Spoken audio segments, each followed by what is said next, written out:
associate with you. Hello, friend. Up here.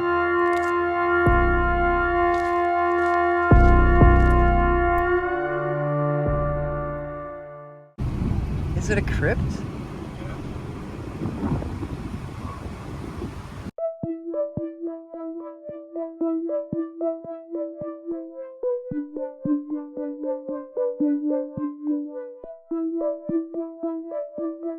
Yesterday, in a Detroit courtroom, John Delorean pleaded not guilty to swindling company investors out of $9 million.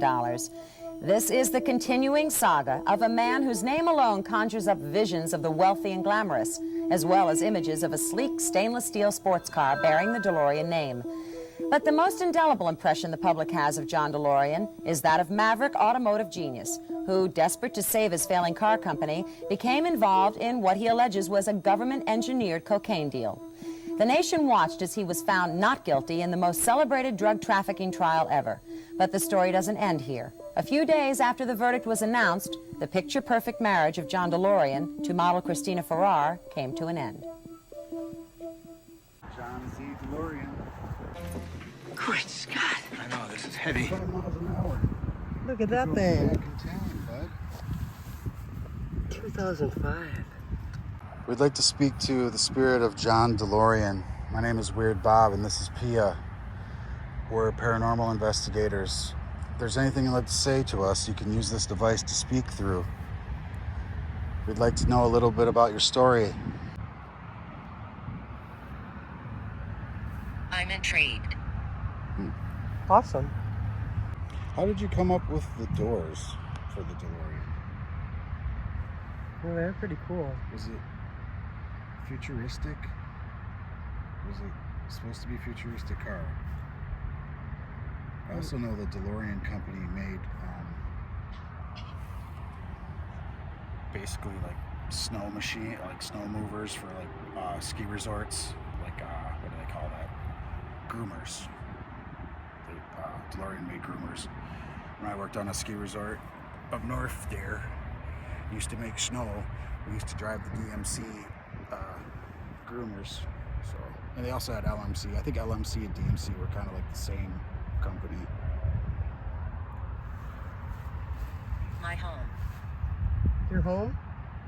I think when you are born and raised in Detroit, it's either you become part of the industry or you move away. You know, it's a one industry town. I don't know. If anybody knows if this is a part of burial.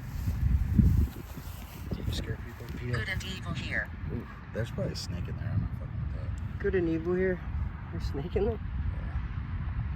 Yeah. Sure.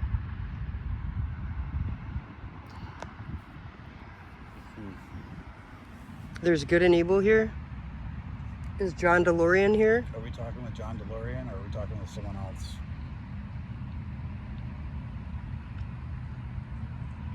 I never knew what a DeLorean was before that movie. I don't think anybody did. It was a beautiful car. Yeah, it's a pretty freaking cool car, man. Reminded me of a Lamborghini, but cooler. It ran on garbage, Right? whatever. Oh, it ran on plutonium and then it ran on garbage. Future. The future Right. DeLorean ran on garbage. Yeah, and now they just recently said they can make flying cars, so that's interesting. I don't know if anybody's visited you and said that. I'm not sure how. I just actually saw it on the news that they got the okay to go ahead and start making them.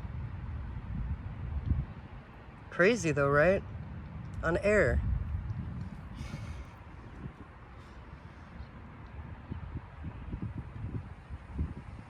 I think they stole your idea, if you want to know the truth. I think your family probably is owed a little bit of money for that idea. How did you die? Big. Big. That was a good movie. It was a big movie at the time. And now it's a big deal. Like the cars. They had to have been inspired by you.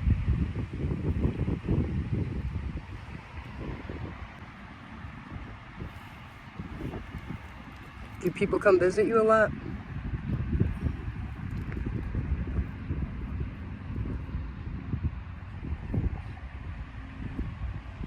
Yeah, I think, like, if you think about, like, an American car, this is a pretty awesome, like, example, I would think. American made. Like, people don't know about those, the snowcats and the snow groomers, the LMC and the DMC. It's like, they made those forever. Flashing.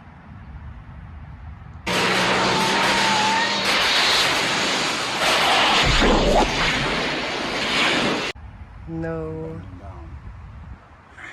Maybe there's flashing on your truck over there. Flashing lights on the dashboard of a DeLorean. Maybe.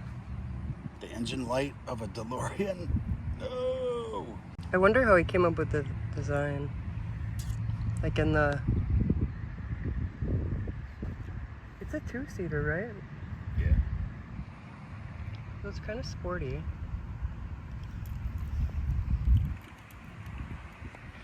All right, well, we're gonna peace out. Got any last words you want to share with us?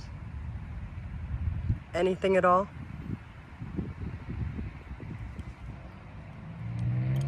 I just want to say I appreciate your car. The DeLorean was a staple. Still will be probably forever. And we also appreciate you communicating with Guilty. us. Guilty. Do you think that John Delorean of the future will find some happiness and maybe a sense of internal peace that you haven't had for quite a while now? Well, I tell you what shakes you up right now is that, of course, the only time I really find peace is, of course, I'm going to L.A. this weekend, and of course, my two kids hug me, and our little sheepdog jumps up and licks your face. Suddenly, you forget all of the other things in the world. But I pray that someday I will have some peace, and that my children can have some. Well, John, we really hope that for you, too. We also appreciate you communicating with us today.